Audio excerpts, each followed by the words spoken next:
What's up everyone, welcome to this video. In this video I will show you how to use voice commands to take pictures or record videos in Galaxy S25 Ultra. So first of all, open camera. Now in camera, click on this settings icon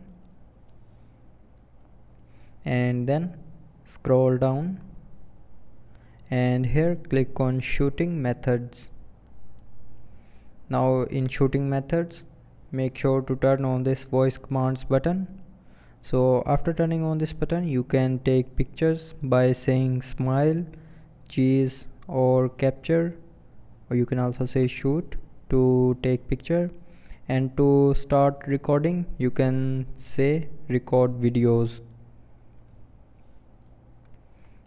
So now go back to your camera after turning on this button.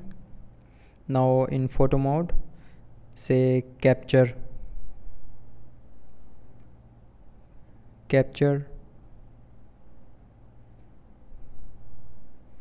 So you can see it took a picture when I said capture.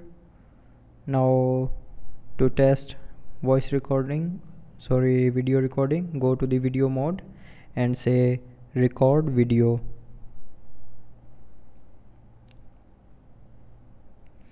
So that's how you can use voice commands to take picture or record video in Galaxy S25 Ultra. So I hope you liked the video. Thanks for watching.